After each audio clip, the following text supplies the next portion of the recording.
no compromise. உங்க சைடுலயும் எங்க சைடுலயும். It's a GT promise. GT Holidays, South India's #1 travel brand. அபுதாபியில் வெறும் 50 லட்சத்தில் வீடு. Nano prime properties Abu Dhabi. Coimbatore Kongu தமிழில் ஆரம்பித்து எக்கச்சக்கமான ஆச்சரியங்களை கோயம்புத்தூர் வச்சிருக்கு. அதே மாதிரி பிஸ்னஸ்லையும் அவங்க தான் நம்பர் 1. எப்பயுமே ஒரு நல்ல பிஸ்னஸ்மேன், பிஸ்னஸ் சர்க்கிள் அங்கே இருக்கும். கோவை நீங்கள் பார்த்தீங்கன்னா அந்த இன்ஃப்ராஸ்ட்ரக்சர்ஸ் எல்லாமே ரொம்ப அழகாகிட்டு வருது.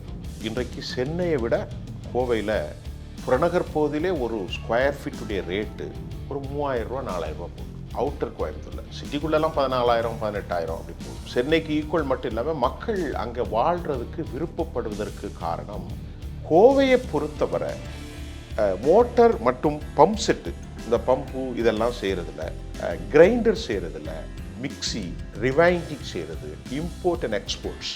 இந்திய அளவில் ஒரு பெரிய அளவில் ஒரு செல்வந்தர்கள் நகரம். நான் உங்களுக்கு சொன்னேன் இல்லையா, பொருளாதாரத்தில் 4வது இடம், வாழ்வதற்கு தகுதியான இடத்தில் 7வது இடம். இப்படி தான் கோவை, ஈரோடு.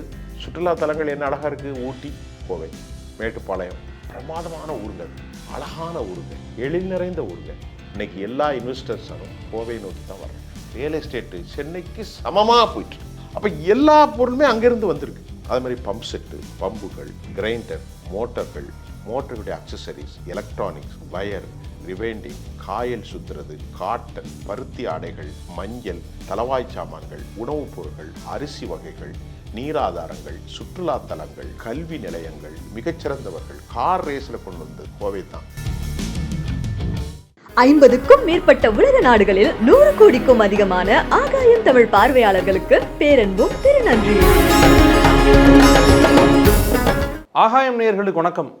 தமிழ்நாட்டில் ஒரு சிறப்பு வாய்ந்த ரொம்ப முக்கியமான ஒரு நகரம் அப்படின்னா கோயம்புத்தூர் அந்த கொங்கு பகுதியினுடைய ஒரு முக்கியமான நகரம் மட்டுமல்ல, தமிழ்நாட்டில் என் தென்னிந்தியாவில் ஒட்டுமொத்த இந்தியாவிலுமே வணிக ரீதியாக, வர்த்தக ரீதியாக ஒரு பிரசித்தி பெற்ற சிறப்பு வாய்ந்த நகரம். தமிழர்களுடைய பாரம்பரியம், கலாச்சாரம், கொங்கு தமிழ்னு அடுக்கிக்கிட்டே போகலாம். அவ்வளோ சிறப்பு மிக்க கோயம்புத்தூரை பற்றி பார்க்கும்போது நம்மளை அது வியப்பு காலத்து எப்பயுமே. அதை குறித்து தான் நம்ம இன்றைக்கி விரிவாக பேச போகிறோம். அங்குள்ள தொழிலதிபர்கள் கோவைக்கு என்னென்ன மாதிரியான திட்டங்கள் கொண்டு வரலாம், எப்படிலாம் கோவையை மேம்படுத்தினா தமிழ்நாட்டுக்கு அது நன்மையாக இருக்கும் அப்படின்றது குறித்து மூத்த பத்திரிகையாளர் திரு சுஃபியான் அவர்கள் கூட பேச போகிறோம். வணக்கம் சார். வணக்கம் கார்த்தி சார். கோயம்புத்தூர் கொங்கு தமிழில் ஆரம்பித்து எக்கச்சக்கமான ஆச்சரியங்களை கோயம்புத்தூர் வச்சுருக்கு. அதே மாதிரி பிஸ்னஸ்லையும் அவங்க தான் நம்பர் 1. எப்பயுமே ஒரு நல்ல பிஸ்னஸ்மேன், பிஸ்னஸ் சர்க்கிள் அங்கே இருக்கும். கோயம்புத்தூருடைய வர்த்தகம் பற்றி, அங்கே இருக்கக்கூடிய முக்கியமான பிஸ்னஸ்மேன் பற்றியும் சொல்லுங்களேன். கோவைங்கிறது ஒரு சிறந்த ஊர், ஒரு அடிப்படையான ஊர். கோயம்புத்தூரை பற்றி சொல்லணும்னா இந்தியாவினுடைய சவுத் இந்தியன் மான்செஸ்டர் அப்படின்னு சொல்லக்கூடிய ஒரு அழகான ஊர். சவுத் இந்தியன் ஆக்ஸ்போர்ட் அப்படின்னு சொல்றது பாளையங்கோட்டை, சவுத் இந்தியன் மான்செஸ்டர் என்று சொல்லக்கூடியது கோவை. அப்போனே இங்கே அந்த கோவை பற்றி புரிஞ்சுக்கிடணும். கோவை ஏன் இவ்வளோ பிரபலமாக இருக்கிறது அப்படின்னா, இந்திய தரச்சான்றிதழில் வாழ்வதற்கு மிகச்சிறந்த இடமாக ஒட்டுமொத்த தேசிய கணக்கெடுப்பில் கோவை 7வது இடத்தில் இருக்கு. அந்த அளவிற்கு அது ஒரு சிறந்த ஊர். இந்தியாவிலே 7வது இடத்துல. இந்திய பொருளாதாரத்தில் சிறந்த இடத்துல கோவை எத்தனாவது இடம் தெரியுமா? 4வது இடத்துல. இந்தியாவிலே 4வது இடம் பொருளாதாரத்தில். அவ்வளவு சிறந்த இடம். இந்த மக்கள் எப்படி கொடுக்குறாங்க, அந்த ஊருடைய தன்மை, அந்த ஊருடைய தொழில் வளம், அந்த ஊரில் வாழக்கூடிய மக்களுடைய ஃப்ளோ, மணி ஃப்ளோ எப்படியெல்லாம் அவர்கள் கையில் இருக்கிறதுல 4வது. அது ஒரு ஸ்டேட்டிஸ்டிக்ஸ் வச்சுருப்பாங்க. அதுக்கு ஒரு கிரிட்டீரியா இருக்கும், தட் கேன் பி மேட். அது செய்வாங்க. அதில் அந்த ஒரு அளவுகோலில் வச்சுருக்குறாங்க. நீங்கள் கோயம்புத்தூரை பார்த்தீங்கன்னா, கோயம்புத்தூர் ரொம்ப அழகாக இருக்கும். கோயம்புத்தூருடைய சிறப்பு என்னென்னா, இயற்கையாக அந்த ஊருடைய கிளைமேட், வெதர். 2வது அதுக்கு ஒரு மிக முக்கிய காரணம், கோவையில் ஒப்பனக்கார ஸ்ட்ரீட், இடையர் தெரு, காந்தி மார்க்கெட், இந்த மாதிரி நிறைய பகுதிகள் உண்டு. கோவை நீங்கள் பார்த்தீங்கன்னா அந்த இன்ஃப்ராஸ்ட்ரக்சர்ஸ் எல்லாமே ரொம்ப அழகாகிட்டு வருது. இன்றைக்கு சென்னையை விட கோவையில் புறநகர் பகுதியிலே ஒரு ஸ்கொயர் ஃபீட்டுடைய ரேட்டு ஒரு 3000 ரூபா 4000 ரூபா போகுது. அவுட்டர் கோயம்புத்தூரில். சிட்டிக்குள்ளெல்லாம் 14000 18000 அப்படி போகுது. ஆமாம், சென்னைக்கு ஈக்குவல் மட்டும் இல்லாமல் மக்கள் அங்கே வாழ்கிறதுக்கு விருப்பப்படுவதற்கு காரணம் ரொம்ப கண்ணியமான மக்களை கொண்ட ஒரு கோவை. கொங்கு தமிழ் எல்லோருக்கும் பிடிக்கும். ரொம்ப அழகா, ஏனுங்க வாங்க, யாரையும் போய் ஏய் அப்படின்லாம் சொல்ல மாட்டாங்க. ரொம்ப கண்ணியமான மக்கள். ஏனுங்க வாங்குங்க, சின்ன குழந்தையா இருந்தால் கூட பேசுவாங்க. அந்த கொங்கு ரொம்ப அழகு. அந்த ஊருக்கான ஒரு அழகான சாப்பாடு ஒன்று உண்டு. அது என்ன தெரியுமா? பருப்புச்சோறு. கோவையில். பருப்பு இருக்கு பாருங்கள், தால், அதையும் ரைஸையும் வேக வச்சு அந்த ஊரில் உள்ள மக்கள், கொங்கு மக்கள், அரிசியும் பருப்பு, ரொம்ப அரிசியும் பருப்பு சோறு. கரெக்ட், நீங்கள் தான் கரெக்டாக சொல்லிட்டீங்க. அரிசி, பருப்பு, சின்ன வெங்காயம், ஜீரகம்லாம் போட்டு நல்லெண்ணெய் ஊற்றி ரொம்ப டாப்பாக சாதிப்பாங்க. பட் ரொம்ப ஒரு ஹாஸ்பிட்டலைஸ், என்ன சொல்கிறது தமிழில், விருந்தோம்பல். யாரையும் வீட்டுக்கு வந்து வாங்குங்க, உட்காருங்க, தண்ணி குடிங்க அப்படின்னு சொல்லுவாங்க. போன்லாம் சொல்ல மாட்டாங்க. நான் அதுக்காக மற்ற ஒரு குறை சொல்லலை. இந்த கோவை வந்து ஒரு உதாரணத்துக்கு ஒரு 4-5 செல்வந்தர்கள் பேரை உங்களுக்கு சொன்னால் தெரியும். லட்சக்கணக்கான செல்வந்தர்கள் இருக்கிறார்கள், கோடீஸ்வரர்கள். அதில் முக்கியமாக கோவையில் நம்பர் 1 இடத்துல கேபிஆர் மில்லுடைய திரு கேபி ராமசாமி மிகப்பெரிய தொழிலதிபர்.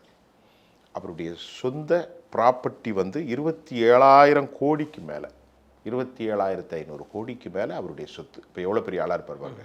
ஒரு 30,000 கோடிக்கு அவர் தான் நம்பர் 1 இடத்துல அங்கே இருக்கார். ரெண்டாவது டாக்டர் பக்தவச்சலம், ஒரு வயதானவர், நிறைய பேசுவார் ஐயா. இவர் வந்து டாக்டர் வந்து கேஜி ஹாஸ்பிட்டல் வச்சு நடத்துகிறார். இவருடைய சொத்து மதிப்பு மட்டும் 6,000 கோடி. அவ்வளோ பெரிய செல்வந்தர். அதற்கு அடுப்பு சஞ்சய் ஜெயவர்த்தன வேலு, அவரும் ஒரு பெரிய செல்வந்தர். அவருடைய அந்த கம்பெனி வந்து Lakshmi motors works promoters machineries. கோவைனாலே மிஷினரிஸ். அதை நான் ரெண்டாவது உங்களுக்கு சொல்லித்தரேன். அவர் வந்து அவருடைய சொத்தினுடைய மதிப்பு மட்டும் ஒரு 5,000 கோடி இருக்கும். ஜெயவர்த்தன வேலுடைய சொத்து. நம்ம ஒரு 2-3 தான் சொல்கிறேன், சொல்லணும்னா பேசிக்கிட்டே இருக்கலாம். ஒருத்தர் முக்கியமாக சொல்வது கே சீனிவாசனை நான் உங்களுக்கு சொன்னோம். அவர் வந்து எமரால்டு ஜுவல்ஸ் நிறுவனம். இவருடைய சொத்து மதிப்பு கிட்டத்தட்ட ஒரு 3,500. இதோட இன்னொரு முக்கியமான ஆள் இருக்கார், பிஎஸ்ஜினாலே எல்லாருக்கும் தெரிஞ்ச ஒரு முக்கியமான பேர். பிஎஸ்ஜி நிறுவனம் 5வது இடத்துல இருக்குது. இந்த கோபாலகிருஷ்ணனுடைய சொத்து மதிப்பு மட்டும் 3,000 கோடி. இதில் ஒரு 5 பேர் 4 பேரை தான் சொன்னேன். இன்னும் கோடிக்கணக்கான செல்வந்தர்களை, ஆண்டர்பிரைனர்ஸை கொண்டது கோவை. ஓகே. கோவையில் நீங்கள் ஒரு கேள்வி கேட்டீங்க. நான் முதல்ல பேசும்போது சொன்னேன், இந்த செல்வந்தர்கள் கோபாலகிருஷ்ணன், பக்தவச்சலம், ஜெயரத்ன வேலு, ராமசாமி, இந்த மாதிரி நிறைய பேர் சொன்னேன். கோவையில் சிறப்பு என்ன தெரியுமா, இன்னும் பல பெண் ஆண்டர்பிரைனர்ஸ்லாம் நிறைய பேர் இருக்கிறாங்க. பெண்கள் வர்றாங்க. பெண்கள் நிறைய ஸ்டார்ட் அப்பில் நிறைய பேர் இருக்காங்க. சிறு தொழில்களில் கோவையில் வர்றாங்க. அவர்களுக்கு காரணம் அந்த சமூகம் ஒரு பொலைட், ரொம்ப பணிவான மக்கள். 1-2 அங்கங்கே முதல்ல இருப்பாங்க, கொஞ்சம் கரடுமுரடான மக்கள் உலகத்தில் இருப்பாங்க. ஆனால் கோவையில் பெரும்பான்மையான சதவீத மக்கள் கண்ணியமான மக்கள். அவர்களை வந்து பொதுவாக அந்த மக்கள் ட்ரேடிங்கை விட மேனுஃபேக்சரிங்கில் ரொம்ப அதிகமாக கவனம் செலுத்துவாங்க. நீங்கள் இப்போ கேட்டது குஜராத் வந்து 1967களிலே வந்து ஒரு வளமிக்க ஒரு சமூகமாக குஜராத் இருந்தாலும் கூட கோவையை பொறுத்தவரை மோட்டார் மற்றும் பம்ப் செட்டு, இந்த பம்பு இதெல்லாம் செய்கிறதில்ல, கிரைண்டர் செய்கிறதில்ல, மிக்சி, ரிவைண்டிங் செய்கிறது, இம்போர்ட் அண்ட் எக்ஸ்போர்ட்ஸ் இந்திய அளவில் ஒரு பெரிய அளவில் ஒரு ஒரு ஒரு செல்வந்தர்கள் நகரம். நான் உங்களுக்கு சொன்னேன் இல்லையா, பொருளாதாரத்தில் 4வது இடம், வாழ்வதற்கு தகுதியான இடத்தில் 7வது இடம். இயற்கையாக கோவை தனது எல்லையை கேரளாவோடு பகிர்ந்து கொண்டிருக்கிறது. 40-30 அரை மணி நேரத்தில் பாலக்காடு போயிடலாம். புரியுதா உங்களுக்கு? இப்படிப்பட்ட சிறப்பும் அந்த மண்ணினுடைய மனமும் கோவை வந்து பெரிய ஒரு நகரமாக வளர்ந்து காரணம். 2வது என்னென்னா, கேள்வி எது இருந்தால் சொல்லுங்கள். பக்கத்தில் கூப்பிடுற இடத்துல திருப்பூர் இருக்குது. திருப்பூர் உங்களுக்கு தெரியும் தானே? திருப்பூர் தெரியும். 45,000 கோடி மதிப்பீடு கொண்ட உலகத்தில் பெரிய வர்த்தக நகரம் இது. நெசவு ஆலைகள், துணி சம்மந்தப்பட்ட எல்லாமே டெக்ஸ்டைல். இன்னைக்கு பங்களாதேஷில் 45,000 கோடி பிஸ்னஸ் நடக்காங்க. சும்மா விளையாட்டு 50,000 கோடிக்கு எவ்வளோ பெரிய லட்சக்கணக்கான மக்கள் வாழ்கிறாங்க. பங்களாதேஷுக்காரன் வர்றான், நார்த் இந்தியன்லேருந்து எல்லாருமே, lot of the people to வர. அதுக்கடுத்து நாமக்கல், முட்டை, கார்பாடி, இதெல்லாம் கோவை சேர்ந்தா வரணும். ஒரு காலத்தில் எல்லாம் ஒன்றா இருந்ததான். கோவை புறநகர் பகுதி, ஈரோடு, இப்படி தான் கோவை, ஈரோடு. சுற்றுலா தலங்கள் என்ன அழகாக இருக்குது, ஊட்டி, கோவை, மேட்டுப்பாளையம், பிரமாதமான ஊருங்க. அது அழகான ஊருங்க, எழில் நிறைந்த ஊருங்க. இன்னைக்கு எல்லா இன்வெஸ்டர்ஸாரும் கோவையை நோக்கி தான் வர்றாங்க.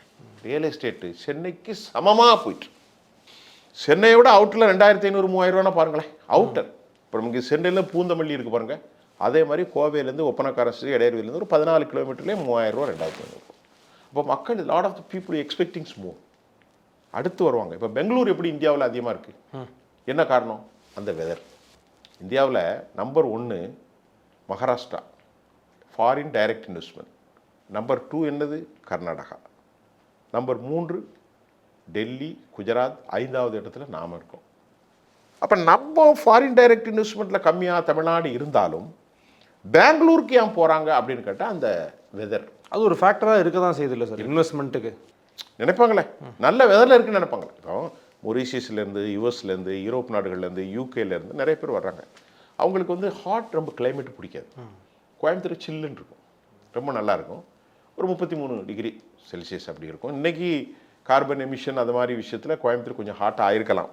வேலூரில் போய் யாரும் இருக்க விரும்ப மாட்டாங்க. அதுக்காக வேலூர் நான் தப்பாக சொல்லலை, ரொம்ப ஹாட் பிளேஸ். இப்போ சென்னை கூட இப்போ மாறி வருது.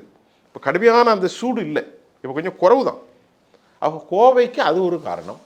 பக்கத்தில் அவங்களுக்கு கம்யூனிகேஷன் ஈஸியாக இருக்குது. அங்கே வந்து இந்த ஈசா இந்த மையத்துக்காகவும் பல சுற்றுலாத்தலங்கள் வருது. காருண்யா மெடிக்கல் காலேஜ்னு ஒன்று வச்சுருக்கிறாங்க, கிறிஸ்டின்ஸ் அந்த ஆர்கனைசேஷன். டாக்டர் பால் தினகரன், ஜான் தினகரனுடைய பையன். இந்த மாதிரி நிறைய இருக்குது. பிஎஸ்ஜி சொல்லி விஷயத்து கல்விக்கு நம்பர் 1 பிஎஸ்ஜி. அதில் படிக்கிறதே பெரிய மதிப்பாக நினைப்பாங்க. இந்த அளவிற்கு இருக்கக்கூடிய கோவையினுடைய மிக முக்கிய கட்டமைப்புக்கு அதனுடைய வெதர், அதனுடைய மக்களுடைய ஹாஸ்பிட்டலைசேஷன், கோவையினுடைய தொழில், எம்எஸ்எம்இ கம்பெனி ஏராளமாக இருக்குது சார். அடுத்த இதில் நான் உங்களுக்கு கோவையை பற்றி தரவை தரேன். எவ்வளோ எம்எஸ்எம்இ இருக்குது, எவ்வளோ இருக்குது, ரெப்புடேஷன் என்ன, நகராட்சி மாநகராட்சிக்குடைய ஆண்டு வருமானம் என்ன, இதெல்லாம் நம்ம பார்க்க போகிறோம். இந்தியாவில் பெரிய நகரங்களில் ஒன்றாக கோவை மாறும். எனக்கு எது ஆச்சரியமாக இருக்குன்னா சார், இந்த விவசாயம் சார்ந்த எக்யூப்மெண்ட்ஸில் எக்கச்சக்கமான எக்யூப்மெண்ட்ஸ், இப்போ இந்த சாஃப் கட்டுற மாதிரியான விஷயங்கள்லாம் இன்றைக்கி கிராமத்துலேயும் வந்துருச்சு. ஆனால் அதை தாண்டி நிறைய எக்யூப்மெண்ட்ஸ் எங்கே உற்பத்தி ஆகுது இல்லை எங்கே அசம்பிளி ஆகி வருதுன்னா அது கோயம்புத்தூர் பேஸ்டு கம்பெனிஸாக தான் இருக்குது. விவசாயிகள் இப்போ நான் வர்ற இடம், என்னுடைய நேட்டிவ் எல்லாமே வந்து வறண்ட பூமி, இல்லை ரொம்ப ரஃப் அண்ட் டஃப்பாக விவசாயம் பண்ணக்கூடிய இடங்கள்.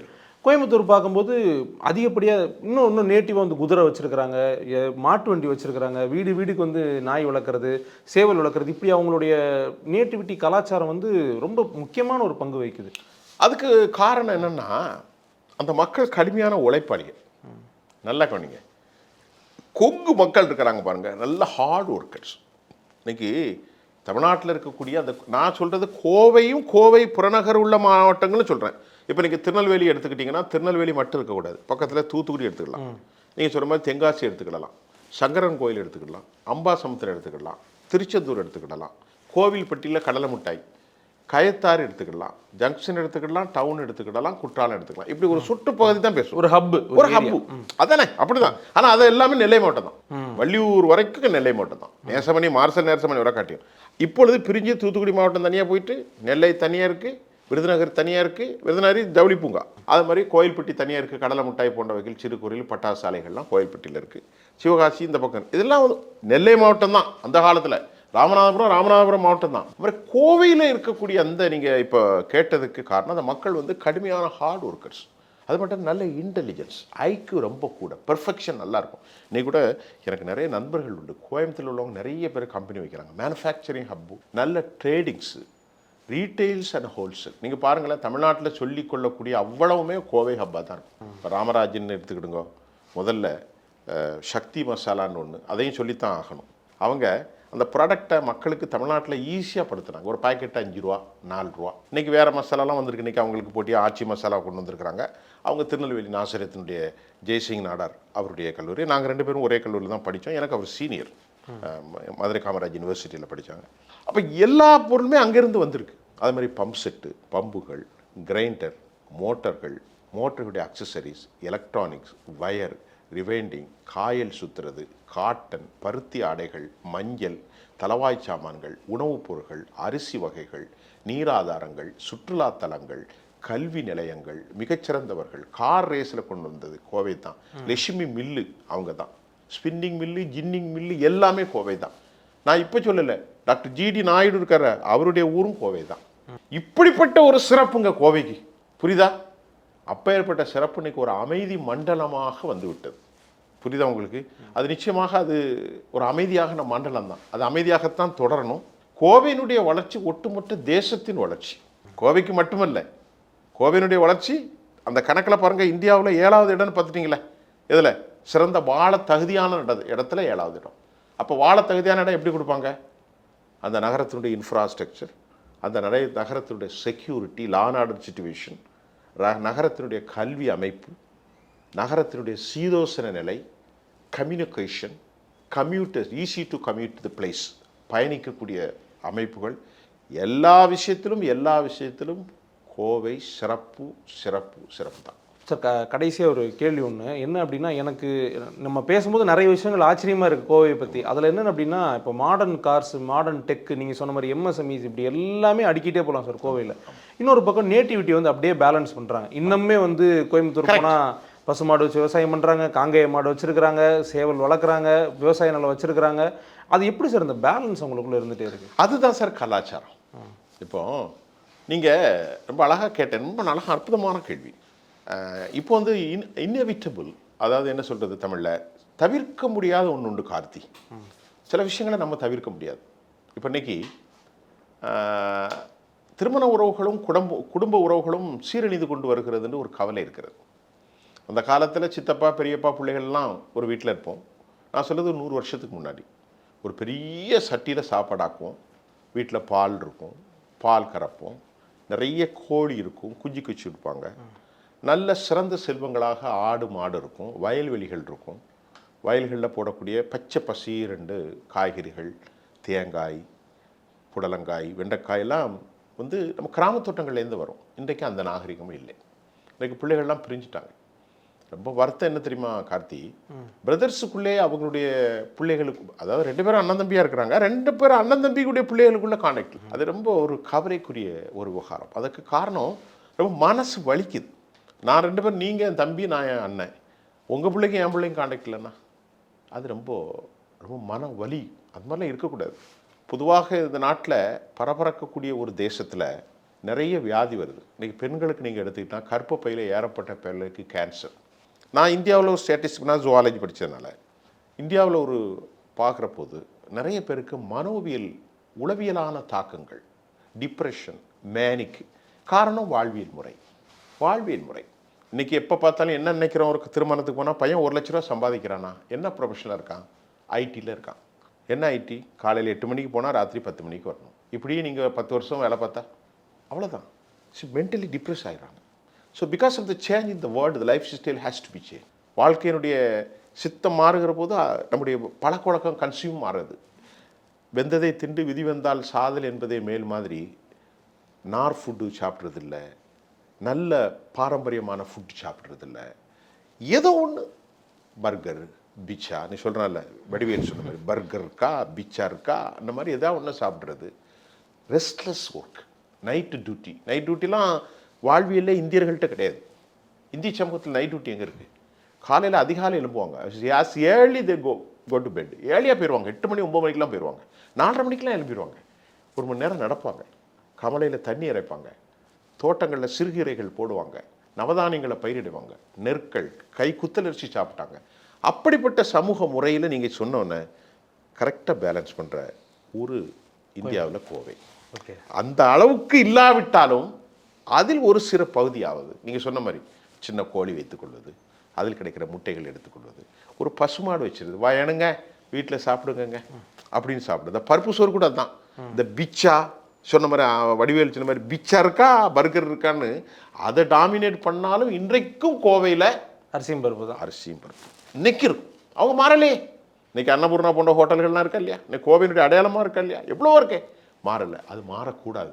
இது கோவையில் மட்டும் இல்லை, திருநெல்வேலியிலையும் மாறக்கூடாது. ஒவ்வொரு ஊரும் ஒரு சிறப்பு இருக்கும். திருநெல்வேலியில் அவ்வளோ சைவ சாப்பாடு பிரமாதமாக இருக்கும். அந்த தண்ணிக்கு அவ்வளோ சிறப்பு உங்களுக்கு தெரியும், அவ்வளோ பிரமாதமாக இருக்கும். ஃபில்டர் காஃபி, கௌரி சங்கர், சுப்ரபாத் ஹோட்டல்லாம் அவ்வளோ அழகாக இருக்கும். அப்படி நாம் எப்போவுமே இந்தியர்களாக இருக்கணும். எந்த எல்லைக்கும் போகலாம், ஆர்டிஃபிஷியல் இன்டெலிஜென்ஸ் போகலாம், நாசாக்கு போகலாம், எல்லாம் போகலாம். ஆனால் நம்முடைய கலாச்சாரத்தை விட்டுறவே கூடாது. விட்டால் தேசத்திற்கு ஆபத்து, வளமும் நலமும் அழிந்து போகும். எப்போதும் நம்முடைய குடும்ப பாங்கு, நம்முடைய உறவுகள், இதெல்லாம் மதஞ்சாதிக்கெல்லாம் அப்பாற்பட்டதாக இருக்கணும். ஊர்காரனை கண்டா அன்பு தன்னால் பொங்கும், மதஞ்சாதிலாம் வராது. நல்லா கவனிங்க. கடவுள் இயற்கையில் மனுஷன் அப்படி தான் படைக்கிறான். கார்த்திகை உங்களை பார்த்தா ஊர்காரனா அண்ணாச்சி வணக்கம்னு சொல்லிடுவோம். திருநெல்வேலிக்காரங்க அண்ணா வணக்கம் வாங்குங்க அப்படிமா. அந்த உணர்வுகளோடு நாம் இந்த உலகத்தை ஆளணும். அந்த உணர்வுகளோடு நம்ம அறிவியலில் பயணிக்கணும். அதற்கு மிகச்சிறந்த உதாரணம் கோவை கோவை கோவை. அது என்றும் மாறாது, மாறக்கூடாது. ஓகே சார், கோயம்புத்தூரை பற்றி பேசினா மணிக்கணக்கில் இன்னும் பேசலாம், அடுத்த தடவை பேசுவோம். அடுத்த தடவை பேசுவோம். அது நேரம் கருதி நாங்கள் இப்போதைக்கு முடிக்கிறோம். இதை பார்த்துட்டு இருக்கக்கூடிய கோவை இல்லை கோவை பக்கத்தில் இருக்கக்கூடிய மக்கள் இன்னும் கோயம்புத்தூருக்கு வேறு என்னென்ன வந்தால் நல்லா இருக்கும், சிறப்பாக இருக்கும் அப்படின்ற உங்களுடைய கருத்துக்களை மறக்காமல் வந்து கமெண்ட்டில் சொல்லுங்கள். இவ்வளோ விவரமாக விவரித்து சொன்னதுக்கு ரொம்ப நன்றி சார். ரொம்ப நன்றி வாய்ப்பு கொடுத்த கார்த்திக் சார். ஆஹா, நோ காம்ப்ரமைஸ். உங்க சைடுலயும் எங்க சைடுலயும். It's a GT promise. GT Holidays, South India's #1 travel brand. அபுதாபியில் வெறும் 50 லட்சத்தில் வீடு. Nano prime properties Abu Dhabi.